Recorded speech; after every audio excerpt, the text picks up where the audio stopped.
Good afternoon, New York, and the rest of our listeners around the globe. My name is June Stoyer, and I'm the host of the Organic View radio show. Our podcast is available on iTunes, Zune, and you can also visit our website at www.theorganicview.com. If you have any questions for our guests, there are many ways you can contact the show. You can post a question on our wall on Facebook, Skype us, send us a tweet on Twitter to @theorganicview, or you can contact me directly at June Stoyer. If you'd like to be on the show or would like to find out about sponsorship opportunities, please contact us at questions@theorganicview.com. In March, the European Commission voted on a proposed 2-year suspension of neonicotinoids after the European Food Safety Authority, otherwise known as EFSA, deemed their use an unacceptable risk. However, it failed to pass due to support from major nations such as the UK and Germany. In an effort to stifle the ban, the agrochemical companies have launched a multi-million-dollar campaign, which includes social media, videos, and even to go as far as having coloring contests in local schools. The Corporate Europe Observatory is a Brussels-based research and campaign group, the nonprofit organization which works to expose and challenge the privileged access and influence enjoyed by corporations and their lobby groups in the European Union policymaking. In this special series called the Neonicotinoid View, my guest co-host Tom Theobald and I will be joined by David Sánchez from the Corporate Europe Observatory to discuss the recent leaked memos from Syngenta and Bayer, which reveal the furious lobbying against European Union measures to save bees. So I would first like to welcome to the show my special guest co-host, Mr. Tom Theobald. Good afternoon, Tom. Hello, June. And our guest today, Mr. David Sánchez. Good afternoon, David, and welcome to the show. Thank you. Good afternoon. David, could you please tell our audience a little bit about yourself and your organization? I'm currently researching and campaigning for Corporate Europe Observatory, especially on the role of agribusiness here in trying to influence EU policy. And, that's the case, for example, of neonicotinoids that we are going to speak about, but also on GMO policy, agrofuels, and, everything related with agribusiness here in Brussels. Thank you. David, why did your organization get involved with the issue of neonicotinoids? Well, there is an ongoing battle at the European level because the bee debate has been a really hot issue in media and in political agenda. And, we were fearing about this lobbying campaign that was undergoing. And, we made some access to information request, and we got really interesting information regarding lobby tactics and how harsh the campaign is being in order to block these measures the European Commission is proposing to do a partial ban on the use of neonicotinoids. Thank you, David. Can you tell our audience a little bit about the situation that has been ongoing since the vote? What has been the atmosphere, especially in Europe, and as well as with the activist groups and other groups that are involved, especially the beekeepers, so on and so forth? Yeah, what we are facing now in this stage of the European in this moment of the European decision process, now all the lobby is being focused on national states, member states. So now the industry is lobbying at that level, and they are running quite expensive PR campaigns, like trying to promote themselves as the savior of bees, and trying to run and propose projects to monitor bee health and how to control the damage that their insecticides are doing. The next vote, and the final one, is likely to happen at the end of April or the beginning of May, and this is a big lobby fight that is taking place. And we know that some member states are thinking now about changing the way they voted in March. That was the first vote, but okay, let's see what happens.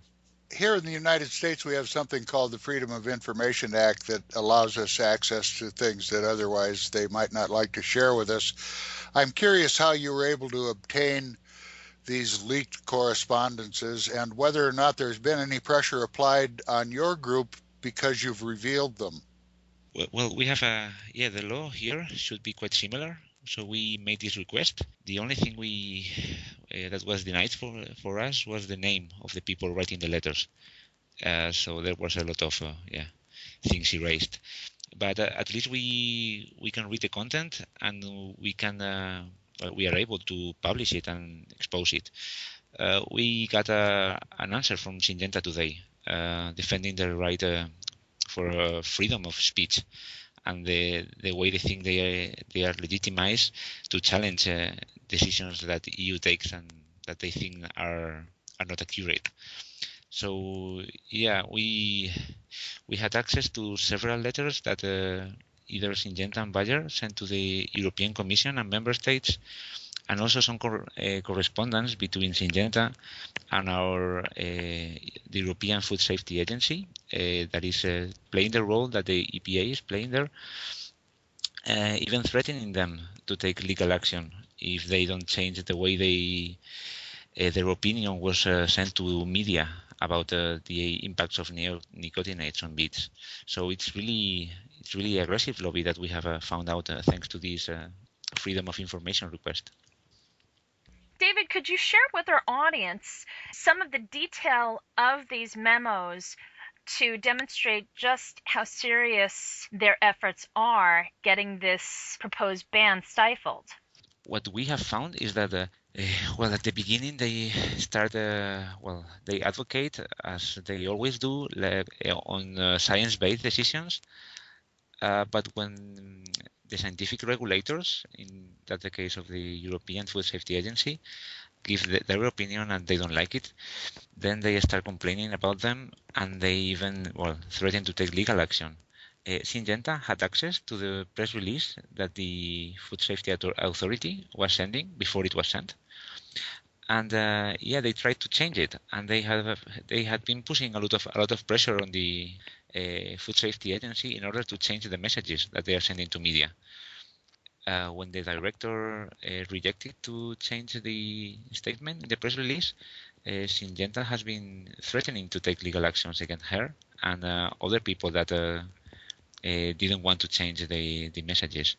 So what we can see in this story is that industries only like science-based decisions when science is on their side, and when it's not, they will use any means to try to change that and to discredit independent science. David, isn't it correct that by law, if there isn't a weighted majority achieved to oppose the ban, that the European Commission is required by law to follow through on what the European Food Safety Authority has recommended? In other words, there are certain criteria which must be met, or the precautionary principle takes precedence. Isn't it correct that if there is not a weighted majority to oppose the ban, that the ban will be imposed by the European Commission? Yeah, that's right. If industry cannot find a blocking majority rejecting the ban, the European Commission can approve it anyway, although there is no qualified majority pro. So we hope that this blocking majority will not be achieved, and that the European Commission will go for the ban. Do you have any indication as to where it stands? Is it likely to be blocked? Well, in the first vote, there was no qualified majority against or in favor of the proposal, and we don't know what's going on at the member state level, because a lot of pressure is being put on environmental and agriculture ministries in different member states. So, but we hope that and we expect that finally there will be at least a majority for the ban, and the European Commission will do it, as they have been stating in media recently. So hopefully we will have soon at least a partial ban on the use of some neonicotinoids here in Europe. When will that decision be made? This vote will be by the end of April or beginning of May, and the ban, if it is approved, it will start this summer, the 1st of July. Thank you. Can you please expand upon the section on your website where it can be found on your website, which is corporateeurope.org, where you talk about Syngenta and an extremely aggressive letter to EFSA?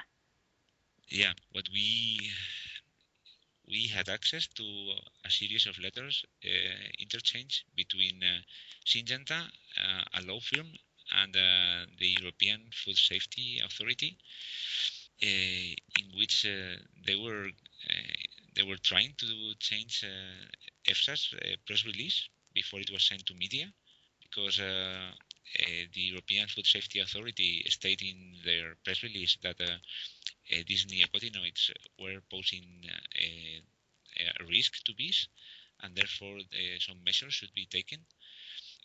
Syngenta finds that this is excessive, and that the agency is going beyond their responsibilities and beyond the scientific opinion. And when apparently the EFSA's director decided not to reject it, well, Syngenta gave them a deadline that is quite unusual. I mean, industry shouldn't give deadlines to food authorities to change press releases. And when they couldn't manage to change it, they threatened with legal actions to all the people involved in the decision making of doing the press release. They made an access to information request, asking for all the minutes, every email interchange regarding the press release. They even asked for handwritten notes on these meetings. And yeah, the words that they use to EFSA director to ask for explanation is really, they were really trying to bully her, to intimidate her in order to change the way EFSA is dealing with this issue. We find a lot of hard language, trying to find culprits, and it's we think that the European Food Safety Authority still lacks of some independence controls, and the way they deal with conflicts of interest in some panels is still, they definitely need to improve it. But this way they stand the pressure, and although the pressure has been really, really hard. Thank you. The UK, Germany, Finland, and Bulgaria and Estonia abstained from supporting the ban. Do you have any supporting documentation from any of these countries that also demonstrate the same, with the chemical companies' influence over anyone of importance in those countries?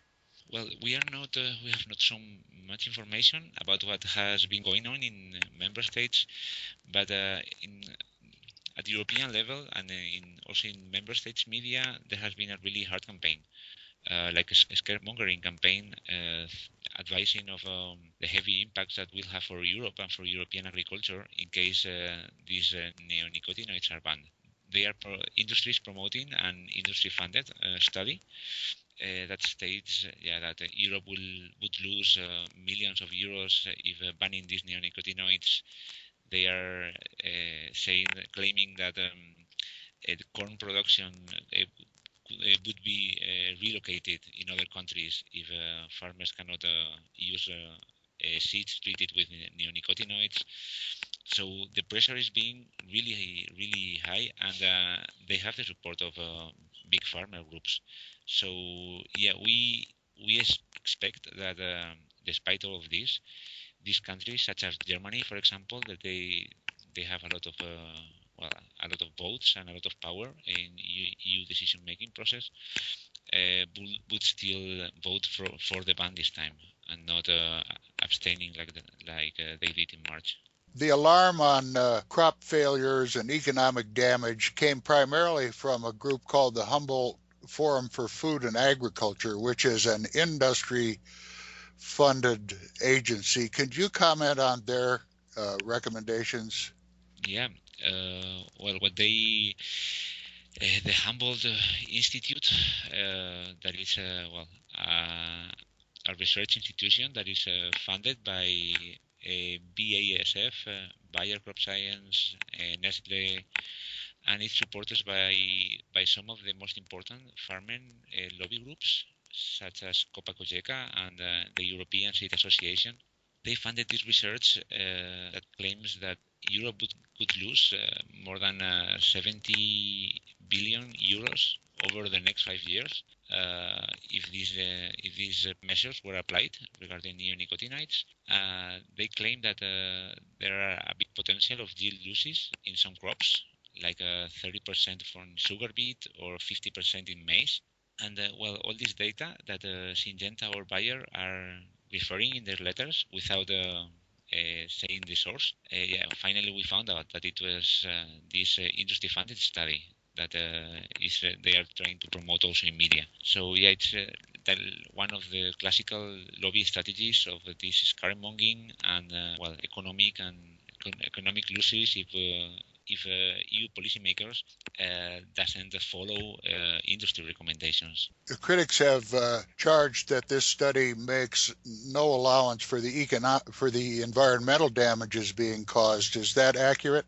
Yeah, they focus on socio-economic impacts that, of course, for there would be quite negative if the one would be applied. Thank you. Can we talk briefly about the letter from Michael Mack, the CEO of Syngenta, that was sent to Commissioner Dalli? Can you explain the importance of that document and what he was trying to convey? One of the documents we had accessed is a letter from Michael Mack, CEO of Syngenta, addressed to Commissioner Dalli, that it's in charge of health and consumer issues, or was in charge. It's no longer on the Commission. In the letter, we could clearly see how they were trying to convince Dalli by speaking about meetings with President Obama or with meeting with the EU Council President or with French President Hollande, and also mentioning and trying to highlight the amount of money Syngenta is spending in Africa and in developing countries. So yeah, I mean, it's like a way of showing the Syngenta's commitment to development and food security, and after that they just complain about the economic loss that these measures would mean for them. So yeah, it's really hard lobby strategy. Do you have any estimate as to the amount of money that these corporations have invested in this lobbying effort? Well, not at European level, actually. Thank you. Can you share with our audience your organization and how people that wish to support your efforts to continue obtaining these documents and keeping the public informed about what truly is going on, how they can connect with you and also donate to your cause? Well, Corporate Europe Observatory has put all the letters and all the information regarding this neonicotinoid debate and all the lobby letters in its website. That is corporateeurope.org, and there is quite easy to find all the information regarding agribusiness and pesticides. We are an NGO, and you can get involved with us, like subscribing to our newsletter, and to get more information. Follow by Twitter and Facebook, and help us spreading the word so we can finally challenge the power of these big corporations in the EU and get a ban on these neonicotinoids. So we guarantee that EU policy making is focused to protect the environment and beekeepers and not the big industry. Thank you, David, and thank you so much for coming on the show today. It's been very interesting learning about the different tactics as well as the efforts of your organization. Yes, thank you, David. We face similar challenges here in the United States, so we're watching very closely what happens in Europe. Thank you very much for the invitation, and good luck in your fight there in the US. Everyone, we are out of time. But thank you so much for tuning in, and if you've missed a show, you can always subscribe to The Organic View on iTunes or visit our podcast archives at www.theorganicview.com. Have a great day, everyone.